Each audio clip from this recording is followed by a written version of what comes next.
we are going to be talking about imposter syndrome, and specifically how imposter syndrome works within our job search. So before we get started, I just want to kind of give you a quick overview. Hi, I'm Brandy.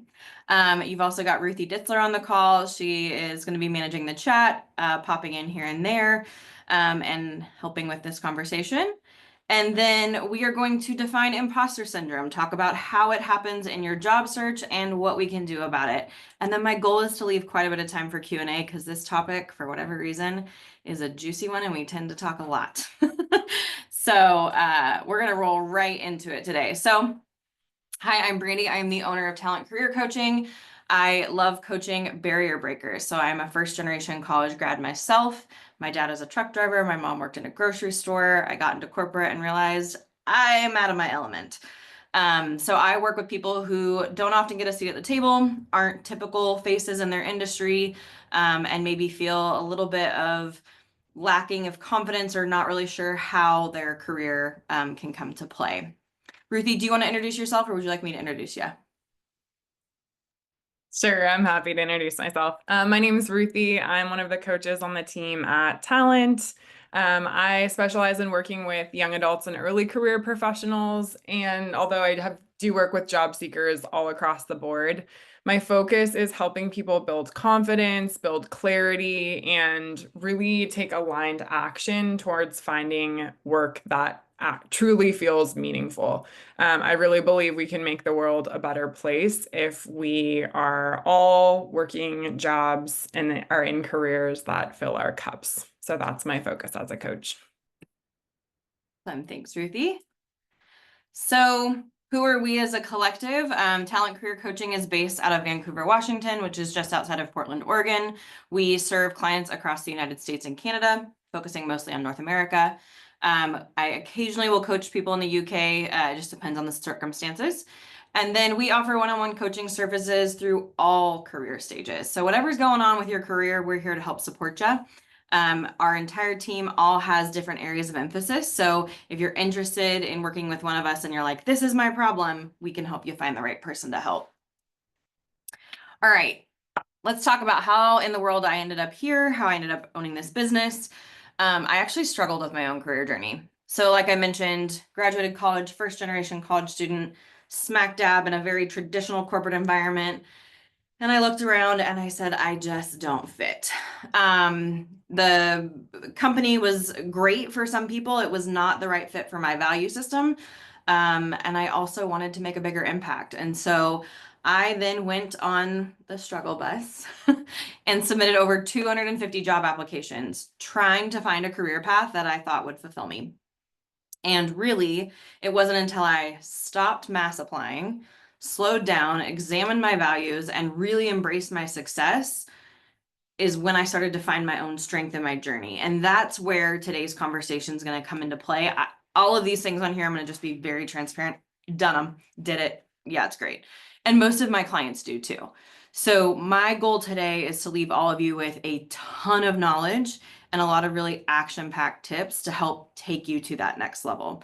So out of curiosity, if you feel comfortable, are you currently job searching? Do you know someone who's job searching?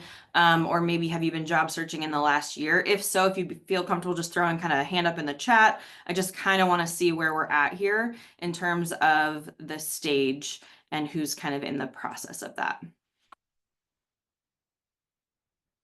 Great. Okay. Definitely got some job seekers in the room. All right. Get your notebooks out, y'all. We'll also have a recording of this, but it definitely helps to have a notebook out because there's going to be some things you're probably going to want to write down. Awesome. Lori, Jen, thank you. Okay, so defining imposter syndrome. Before we even get started, you need to kind of know what this thing is. I'm not going to go super in depth about it. There's a ton of information, but research does estimate that 70% of people will experience at least one episode of imposter syndrome during their lifetime. And I laugh at this stat every time because it's much more common, I think, than one episode. Once it's happened, it happens more frequently across different areas, specifically for people who don't typically fit into the spaces that maybe you're trying to fit into. So out of curiosity, I would like you to look at the screen. I'm going to read off these 5 attributes, and I want you to put the number in the chat of how many of these you personally have experienced. So, have you ever believed you aren't qualified enough to be an expert in your field of work? Do you ever attribute your success to luck or timing, not because of your talents? Have you ever thought maybe I've tricked others into thinking I'm more successful than I actually am? Oh, I actually had that conversation this morning. That's fun. Um, you've said to yourself, I don't know everything yet, so I can't be qualified to talk about this subject or educate others on this subject. And finally, you look for validation in authority figures and give them the power to dictate whether you're successful or not. And I'm going to put my own in here. Okay, 3, 5, 4, 3, 4 out of 5. Okay. It's pretty common to have experienced, yep, all. Sabrina, welcome to the club. We are all kind of in this together. Like I said, this morning I literally had a conversation with a doctor of mine telling him that, I'm feeling a little imposter syndrome here. So I've experienced all 5 of these. I've experienced them in corporate. I've experienced them owning a business. I actually own 2 businesses. I experience it in the other one as well. It is more common than we think. And that doesn't mean we have to give up. There are things we can do to kind of help overcome this, especially in the job search. So if this has ever happened to you, this is imposter syndrome. Dr. Valerie Young defines it as the feeling of being inadequate at your job, or that you'll be found out for not being good enough, despite your skills and successes. If you're on this call, I have a feeling you're probably really good at your job and really good at growth and development.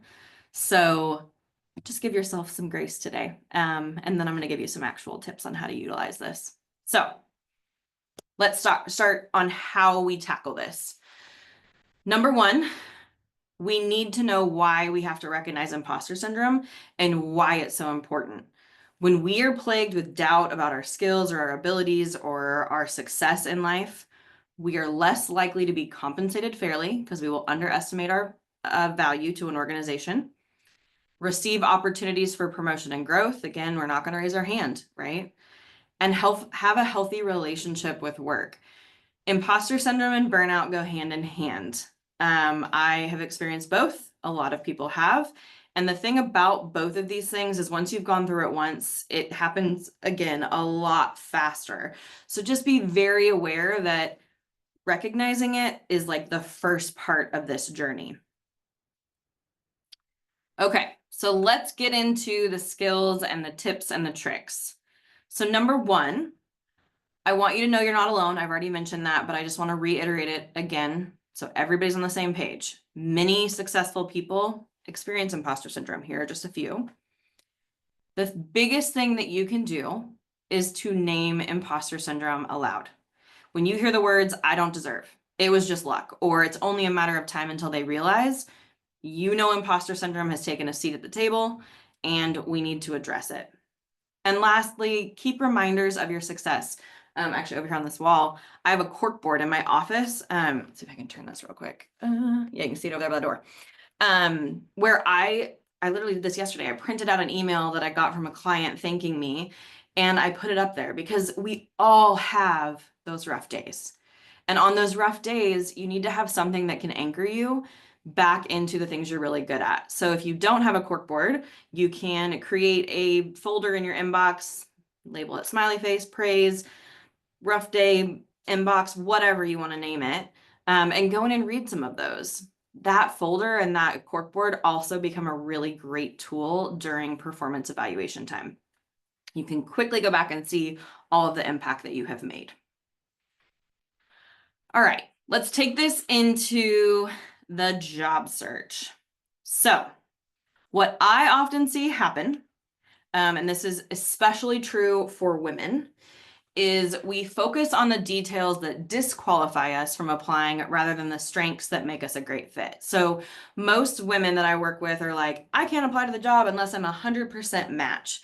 And what I want you to know is that's not true. 70% is where you actually want to be, because as a former hiring manager, I never hired anybody at 100%.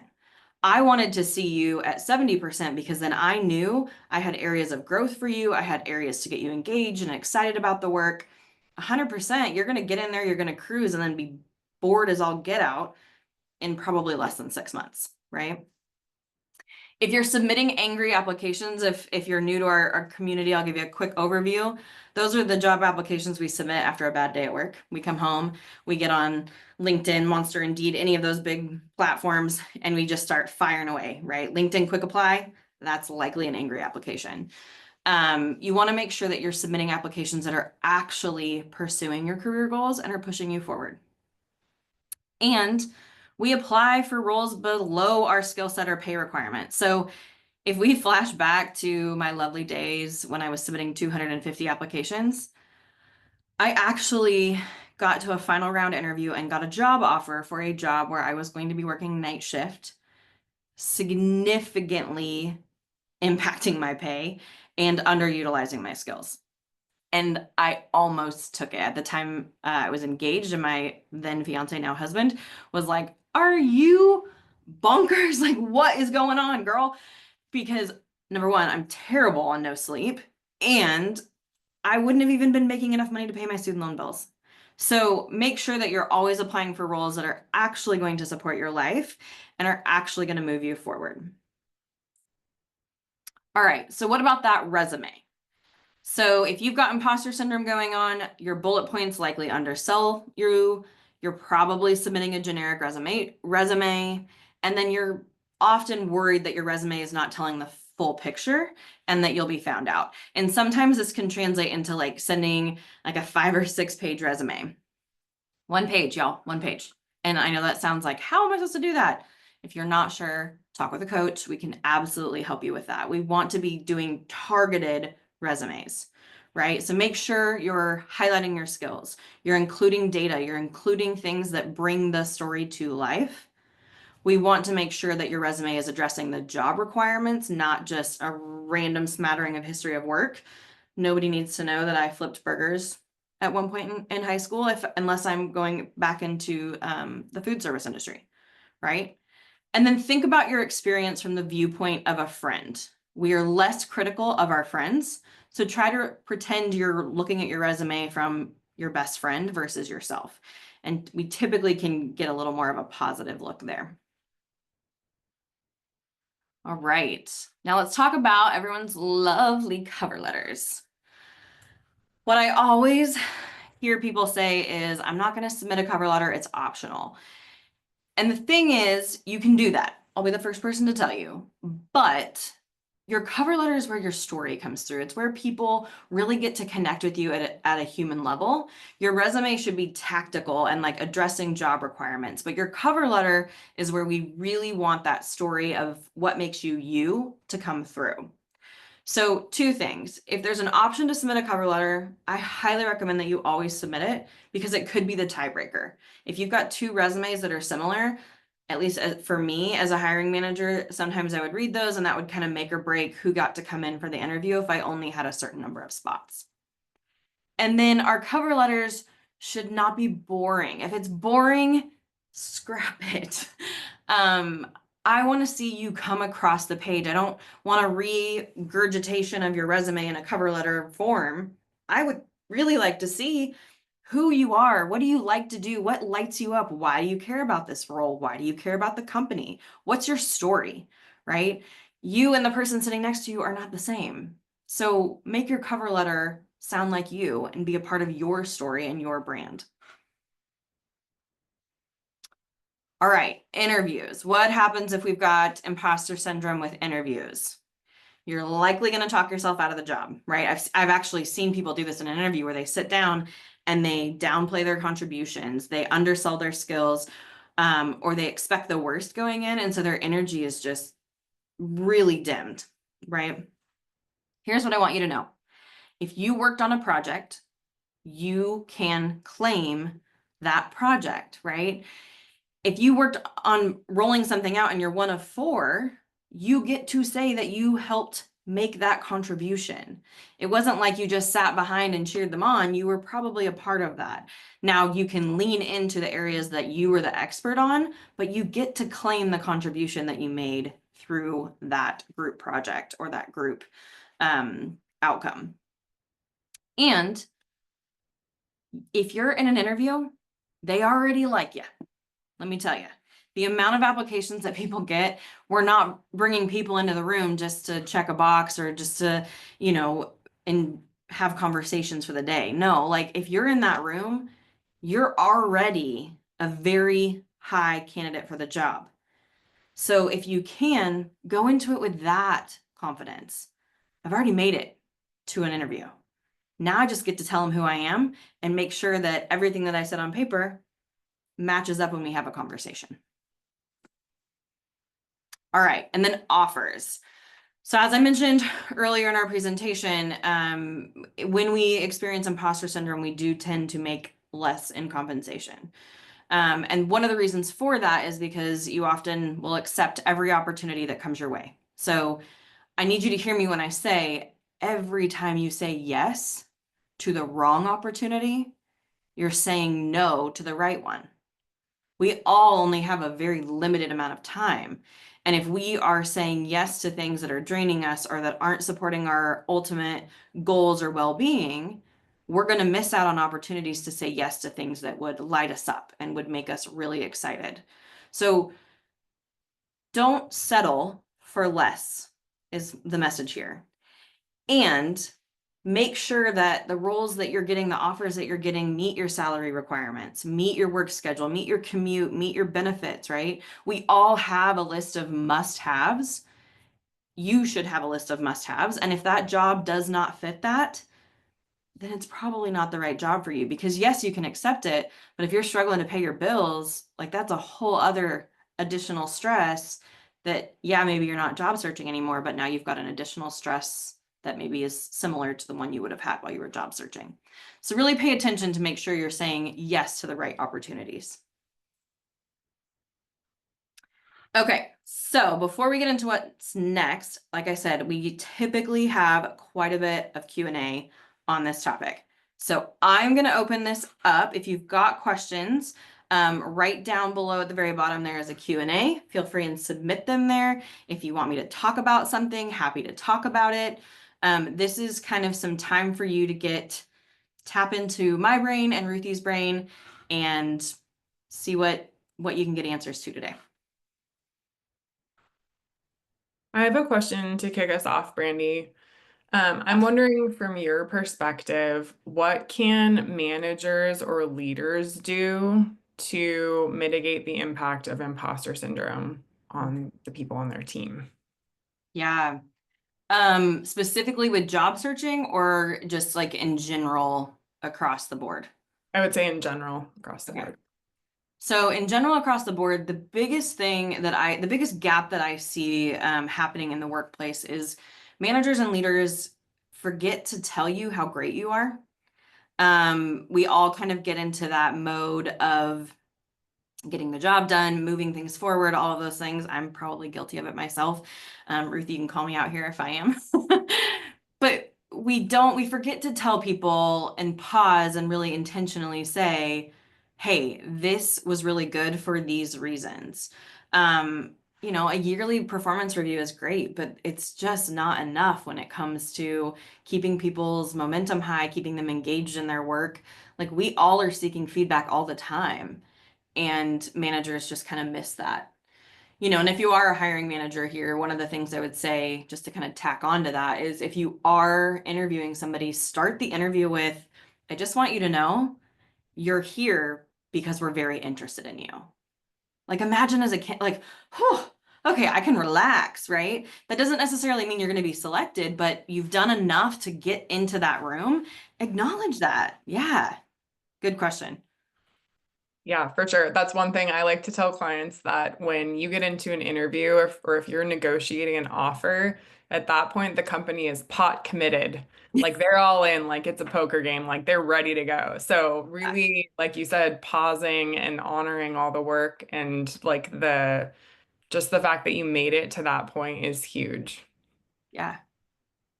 Um, let's see. Oh, we got questions coming in. Awesome. Ruthie, do you want to pick one and kind of we'll go from there? Sure. Trisha says, I struggle with advocating for my professional growth and promotions. What tips do you have for facing and overcoming that? Yeah. So Trisha, the first thing is acknowledging it, right? You've just acknowledged that I've got this struggle. The biggest thing I would say is if you don't have a mentor in your career space, that's probably a pretty good place to start. And it doesn't necessarily have to be somebody within your organization. It can be somebody out in the community. It can be a coach that you pay for. I mean, there's 1,000 different ways you can have a mentor. But that mentor is going to remind you of the things that you've done on the professional growth scale much better than your own brain will, because they're going to see you from an outside perspective. And then when you finally do get to that place where you're like, okay, I want to advocate for more education or a promotion or a raise or whatever that looks like, fact over feeling. If you've been around here at all, I'm sure Lori's in the comments, she's heard me say it 1,000 times. um, we want to come into those conversations with facts, not emotion. So talk about the impact that you've driven based on the percentages or, the impact maybe this course will have for you, those kinds of things. You really want to drive that like tangible, something they can hold in that conversation. Great question. I'd say too, to back up those facts. I don't know about you all, but I often find myself like I'll get to a place where I'm in the middle of a job search, and at the moment when I need to remember what it is that I've done in my previous jobs, like I'm really struggling to actually articulate my impact. And so that idea of kind of keeping like a running, like a folder on your computer, a notebook by the side of your desk, something where you're jotting things down kind of as you're working on them. Like, wow, I just finished this big project at work. Like, I'm going to take a couple quick notes about like what that was and what I did. So that fast forward when you're in that Yeah. moment where you're ready to ask for a promotion or you're interested in a particular thing that's going to help your professional growth, you can actually point to what it is that you've done and have those facts really ready to go to back yourself up. Good point. Okay, Stephanie says, what's the best way to break into a new industry? My skills could translate in various industries, but most of my experience is in marine, and I've been turned away because it doesn't align. Informational interviews. You will hear me say this 1,000 times over. It's a great way to level up your job search, but more importantly, it's a really good way to make connections. So the thing, Stephanie, when you are trying to um, jump into a new industry on paper, things aren't going to match up. But in conversation, people can connect those dots. So the best thing you can do is talk to people in other industries. First of all, figure out if you even like the industry. And then if you do, ask if they can be an advocate or a support for you by helping to submit your application, maybe through a referral program or talking with their boss or getting you in touch with somebody else in the industry, all of those things. The other thing I would say too is your cover letter really needs to tell the story.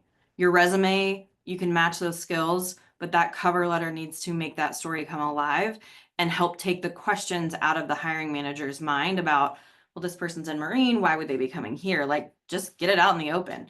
Um, Take kind of those questions away. Yeah. Okay. Darlene put one in the chat, which I think is just, this is huge, right? How do we know the difference between imposter syndrome and an actual lack of competence or skill? Can you do the thing? No, okay, so really, let's say it's the role needs you to be able to create dashboards in a specific platform. My immediate question would be, can you do that? If I were to hand you data in that platform, can you go do that within like a 24-hour period, right? I still use Google for Excel to look up different functions and stuff because that's not something I'm using on a regular basis at this point in my career. But if I have the tools to be able to do the thing or the tools to be able to go find the resources to do the thing in a relatively quickly amount of time, I would say you're probably experiencing imposter syndrome. Lack of competence is going to come from not having the skill set, not understanding the outcome or what needs to happen, and then, being unaware of the thing. So yeah. Any other thoughts on that, Ruthie, that you have? No, I think that's a good, you answered it great. Okay. Okay. Susie says, I struggle with finding the middle ground between Mm, overselling and underselling myself. And that is just such a challenge when we're in the middle of a job search. How do you find balance? You might not like this answer, but I'm going to give it to you anyway. Susie, I'm going to almost guarantee you're probably not overselling yourself. And I'm painting with a broad brush here, but for the most part, women, underrepresented communities, we have had a lifetime of experience of making ourselves small. And in that situation, it feels uncomfortable to own our accomplishments. And so what feels like overselling to us is actually just telling the truth, right? Um, now, if you come into an interview with balloons and a banner and all of those things about how great you are, okay, now we're getting a little flashy, right? But no one ever does that. So I would say if you can, try to quiet that voice and just talk about how awesome you are. Because the right manager is going to seize that opportunity to tap into that. Yeah, great question.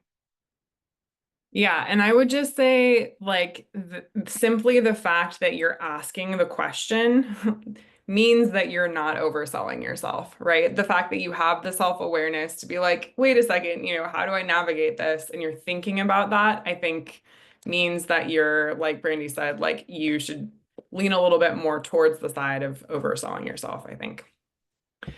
All right. Jen says, for me, imposter syndrome manifests as apathy and a lack of excitement about the opportunity, which translates into outwardly projecting positivity, but inside there are more negative thoughts.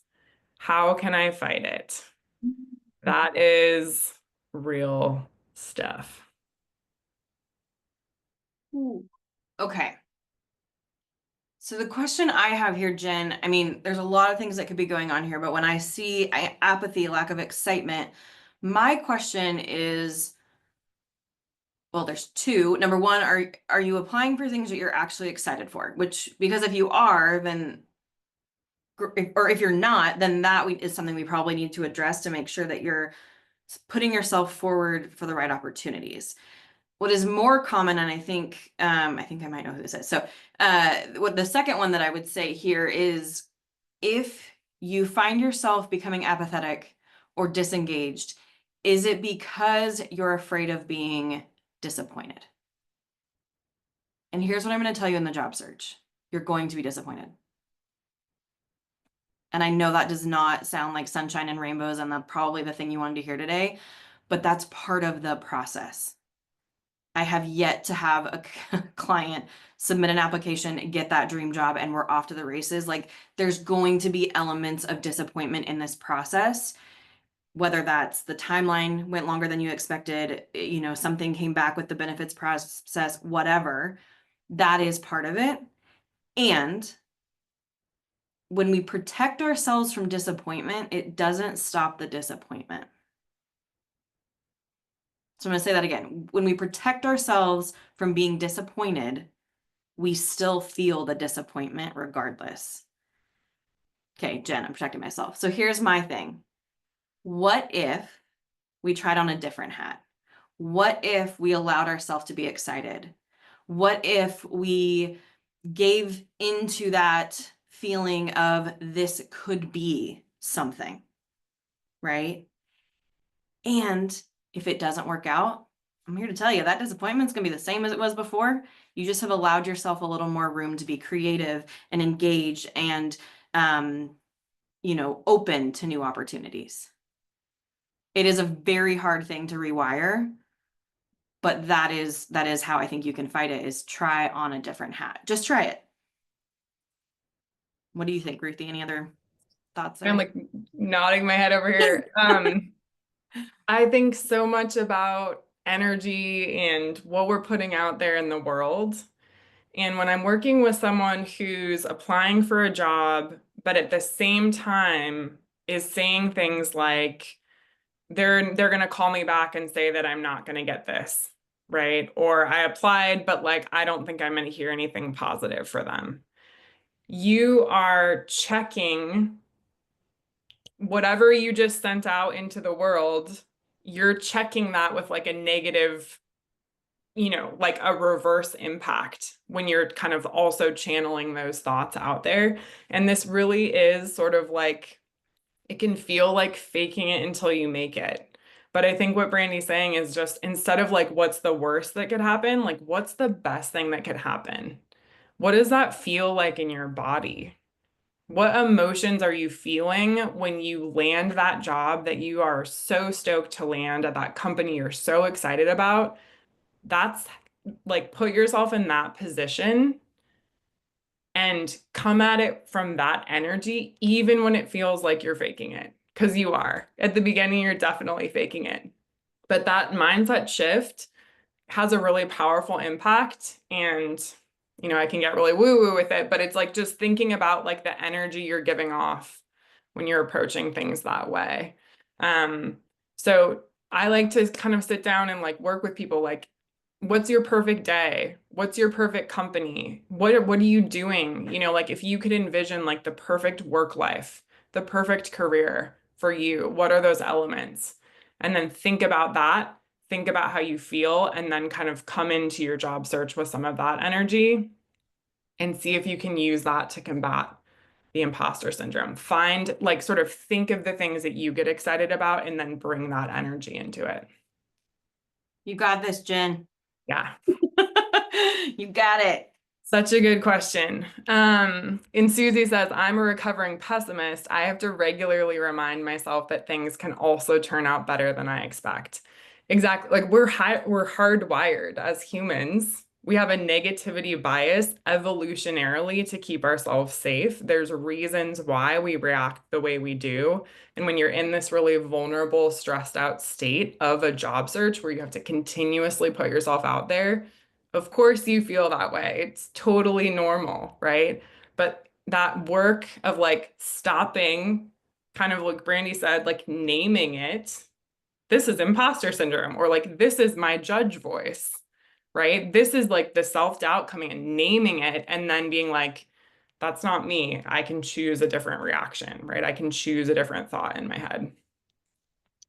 It can I make a mean, we difference. could go on a total tangent with this, but one other Yeah. thing is, so Ruthie is really good at vision boarding, but there is really solid evidence out there about goal setting that if you put in your mind's eye the thing that you want to achieve, you naturally orient yourself towards actions that are going to make that thing true. Um, Absolutely. actually, a week ago, it hit me, aha moment. 10 years ago, I used to have to sit in traffic if you live up here on 14 going onto I-5, and I used to sit there every morning. It was the worst. And I would look at this building and it said Hurley on it. If you're from around here, you might know that building. And I had the thought to myself, how nice would it be if I could just pull off right here and that could be my office and I wouldn't have to go into Portland and deal with all this traffic every morning and night. And last week I'm now working with the company in that building and I'm presenting a 6-month leadership I'm actually working in the building, you guys.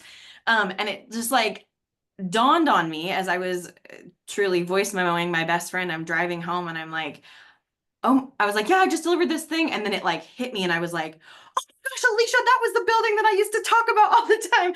So it's like something as simple as that of just like every time I sat there, I looked at that thing and I was like, ah, it'd be so cool someday.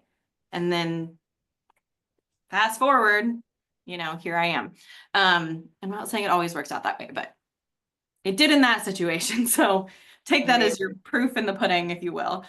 It looks like we've got one more question and then we have a sweet coupon for you guys. So hang on here for just a second. We haven't even released this yet. So Okay, final question from Sabrina. I've applied to a few job postings lately where they ended up getting reposted multiple times. Not sure if they were not actively looking for that position or they just didn't find a successful candidate, and wondering what steps I can take in these situations. all right. This is when the truth comes out and I gotta just give it to you whether we like it or not. I used to work in recruiting and I used to train recruiters. So there's a few things that could be happening here. Number one, it could be that they posted the role, they brought candidates in for an interview, and then decided that they didn't find somebody and they went ahead and reposted it. In that situation, it typically goes down for about 2 to 3 weeks at minimum, and then we'll come back up. And if it's a good hiring practice, that job description will be slightly tweaked to try and find the right candidate. Now, That rarely happens. So what I have a feeling is likely happening is this is probably a company who has a position that they either are creating a talent pipeline for. So they know they're going to be posting or hiring a lot of people in that position in the coming year, and they want to start getting some applications in. Or it's a position that they hire for on a regular basis and it's just kind of a recurring thing. My bigger question to you would be, where are you applying? If you are not going to the actual company website and submitting an application and you're going through a job board, stop it. Your application is not getting seen. You need to go to the company website. And then that's kind of the answer. It's not the greatest answer, but that is typically what's going on there. There are a lot of bad hiring practices out there. There are also great people doing great work, but we have to also call out, there's two sides to every coin. And unfortunately that might be one of those that's like the more negative side of that. Yeah. Yeah, hang in there, Sabrina. It happens unfortunately more frequently than we would care to admit. Okay, so let's talk about real quick before I let you go. I know everyone's got time things. Actually, I'm gonna hand this over to Ruthie real quick. Ruthie, do you want to talk about what's next, knowing that this is stuff they can find you at? Sure thing. So we actually have a webinar that's coming up next week on Thursday, the 8th, same time, 11:30 to 12:15. I'm going to be doing some really useful things you can put into practice immediately to use ChatGPT to supercharge your job search. It'll be interactive. I'll share lots of examples throughout the webinar.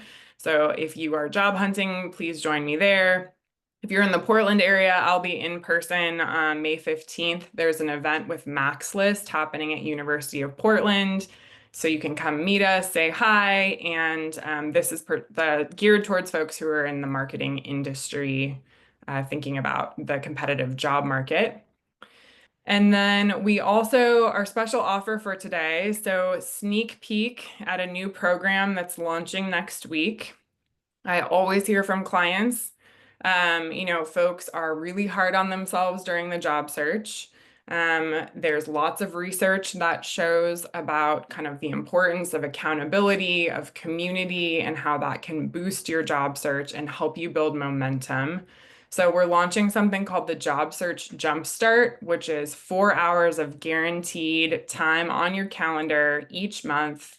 We meet Tuesdays on Zoom at 11:30, and we alternate between co-working sessions where you show up, you share what your goal is, you keep your camera on, and you just get to work. And I'm there behind the scenes to support. And then we also have coaching office hours. So that every other week, I'll be there coaching office hours. You come in with questions.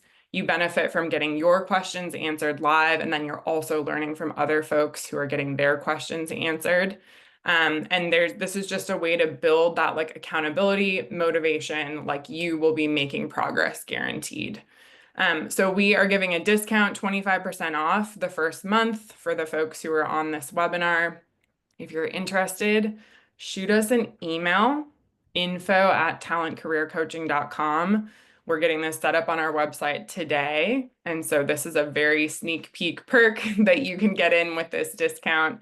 Would love to have you. I'm happy to answer any questions. You can follow up with me on LinkedIn if you'd like to connect. And yeah, really looking forward to getting this moving and building this community that we have here. We have such a strong community of clients and just, job seekers in general through talent. So this will be really awesome. And if you do have questions specifically for Ruthie, you can also email that email and I will make sure she gets added to that email chain so we can answer those for you.